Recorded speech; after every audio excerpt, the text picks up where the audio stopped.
News 8.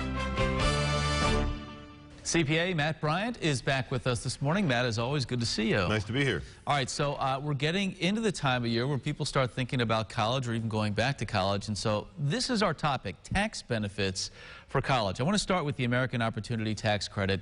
How does this work? Well, this credit is available for the first 4 years after high school. It provides a credit of up to $2,500 each year that can be used to offset tuition, books, fees, and related costs of college. All right. Who claims the credit? Is it the student or the parent? It depends. If the student is dependent, the parents will usually claim the credit. However, if the student is independent, the student will claim the credit themselves. What if you're going for like a master's or a doctorate? What are your options at this point? There also is the lifetime learning credit, which is available for any year you have college or post-secondary education. So if you've used American Opportunity Credit, you can continue using the lifetime learning credit. Is there a limit on the number of years that one can claim that? No, the lifetime learning credit can be used every year in which you take post-secondary classes. So do you have to be a full-time student to qualify for these credits? For the American Opportunity Credit, you have to be at least half-time of the normal course of study for one period during the academic year.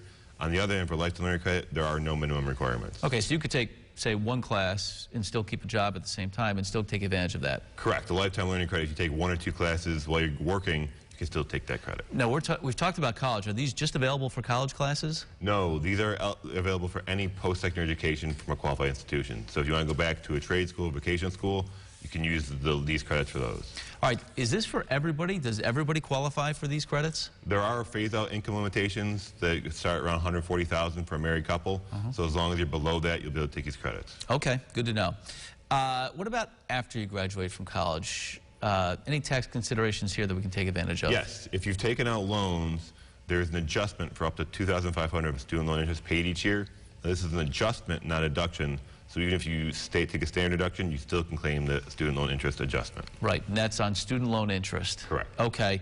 And what about the other end of the spectrum as we're planning for college? There's one very obvious one that we've talked about in the past. Yeah, the New York 529 plans are a great vehicle to use.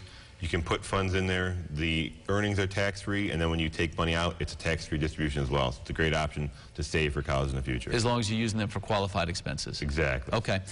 Final thoughts on this topic. We've talked about quite a bit over the last couple of minutes here. A trusted certified public accountant can be a great resource for you and your family as you plan for college and beyond. All right, Matt. Thank you. So there you go. If you missed any of our conversation, we will share it online as well. We'll have it posted at rochesterfirst.com.